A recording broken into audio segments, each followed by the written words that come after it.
Hi students, welcome to my channel mathematics minimum basics. ఈరోజు కూడా మనం ఒక చక్కని దేశభక్తి గేయాన్ని నేర్చుకుందాం. మరి ఇది కూడా మా పాఠశాలలో నేను 6 నుంచి 10వ తరగతి చదువుకుంటున్నప్పుడు మా తెలుగు మాస్టర్ గారు నేర్పిన ఒక చక్కని పాట. మీ అందరికీ దాదాపుగా తెలిసిందే. అయినా సరే ఇటువంటి పాటలు ఎవరు మటుకు వాళ్ళు పాడుకుంటూ ఉంటే మనం భారతీయులు అయినందుకు ఎంతో గర్వంగా ఉంటుంది. అటువంటి ఉత్తమ గీతాన్ని రచించిన సాహితీవేత్తల్లో స్వర్గీయ దేవులపల్లి కృష్ణశాస్త్రి గారు ఒకరు. వారు రచించిన లలిత గీతం ఇప్పుడు మీ ముందుకు. జయ జయ జయ ప్రియ భారత జనయిత్రి దివ్యధాత్రి. విందాం మరి. జయ జయ జయ ప్రియ భారత జనయిత్రి దివ్యధాత్రి, జయ జయ జయ శత సహస్ర నర నారీ హృదయ నేత్రి, జయ జయ జయ ప్రియ భారత జనయిత్రి దివ్యధాత్రి, జయ జయ జయ శత సహస్ర నర నారీ హృదయ నేత్రి, జయ జయ సశ్యామల సుశ్యామచల కేలాంచల, జయ వసంత కుసుమలత చలిత లలిత చూర్ణ కుంతల, జయ జయ సశ్యామల సుశ్యామచల చేలాంచల, జయ వసంత కుసుమలత చలిత లలిత చూర్ణ కుంతల, జయ మదీయ హృదయాశయ లాక్షారుణ పదయుగళ, జయ మదీయ హృదయాశయ లాక్షారుణ పదయుగళ, జయ జయ జయ ప్రియ భారత జనయిత్రి దివ్యధాత్రి, జయ జయ జయ శత సహస్ర నర నారీ హృదయ నేత్రి,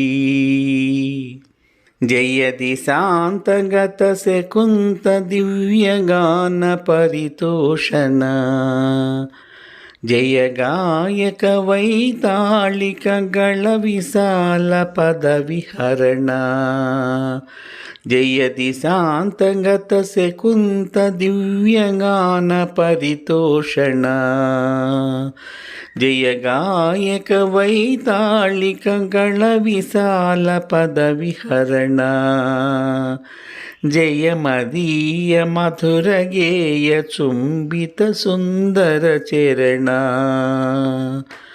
జయ మదీయ మధుర గేయ చుంబిత సుందర చరణ, జయ జయ జయ ప్రియ భారత జనయిత్రి దివ్యధాత్రి, జయ జయ జయ శత సహస్ర నర నారీ హృదయ నేత్రి, జయ జయ జయ ప్రియ భారత జనయిత్రి దివ్యధాత్రి, జయ జయ జయ శత సహస్ర నర నారీ హృదయ నేత్రి, జయ జయ జయ ప్రియ భారత జనయిత్రి దివ్యధాత్రి. విన్నారు కదా పాట, ఎంత హాయిగా ఉంది. దేవులపల్లి కృష్ణశాస్త్రి గారు మహోన్నతమైన సాహితీవేత్త. ఎన్నెన్నో హృద్యమైనటువంటి లలిత గీతాలు రాసినటువంటి గొప్ప వ్యక్తి. వారు ఎంత తాదాత్మ్యం చెంది వ్రాస్తే ఇంత మంచి పాట మనకి లభించిందో కదా. దీని అర్థం కూడా మరొకసారి చూద్దామా. పల్లవిలో, మాకు ప్రియమైన ఓ భరతమాత, దేవభూమి నీకెల్లవేళలా జయం కావాలి, లక్షలాది స్త్రీ పురుషుల హృదయాలకి కనుల వంటి దానా, నీకు ఎల్లప్పుడూ జయమగుగాక.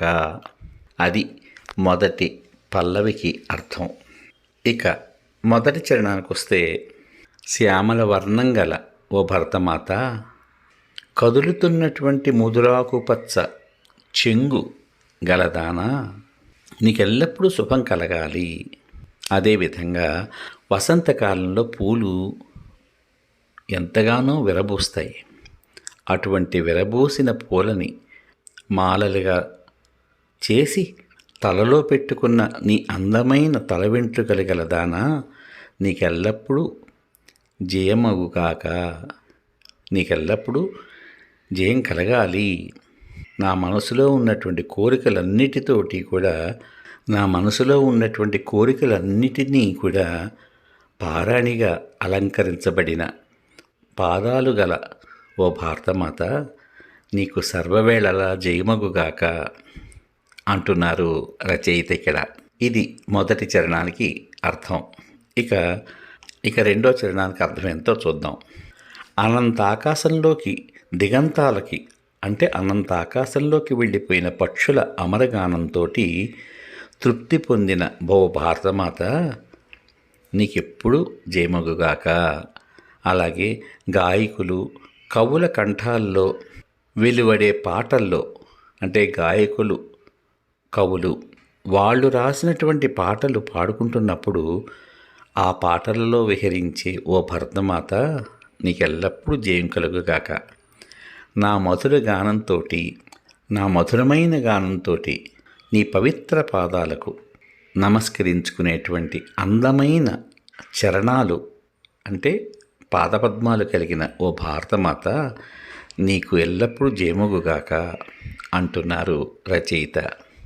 ఒక పాట పాడేటప్పుడే కాదు, ఆ పాట యొక్క భావాన్ని కూడా తెలుసుకుని మనం పాడితే ఆ పాట వినేవారందరినీ రంజింపచేస్తుంది. అంతేకాదు, పాట పాడే గాయకుడికి కానీ గాయనికి కానీ ఒక ప్రశాంతత, ఒక అనుభూతి కలుగుతుంది. కాబట్టి ఇంత చక్కటి శ్రీ దేవులపల్లి కృష్ణశాస్త్రి గారి పాటని మీరందరూ కూడా నేర్చుకుని మీ పాఠశాలలో పాడతారు కదూ. Have a nice day students. All the best.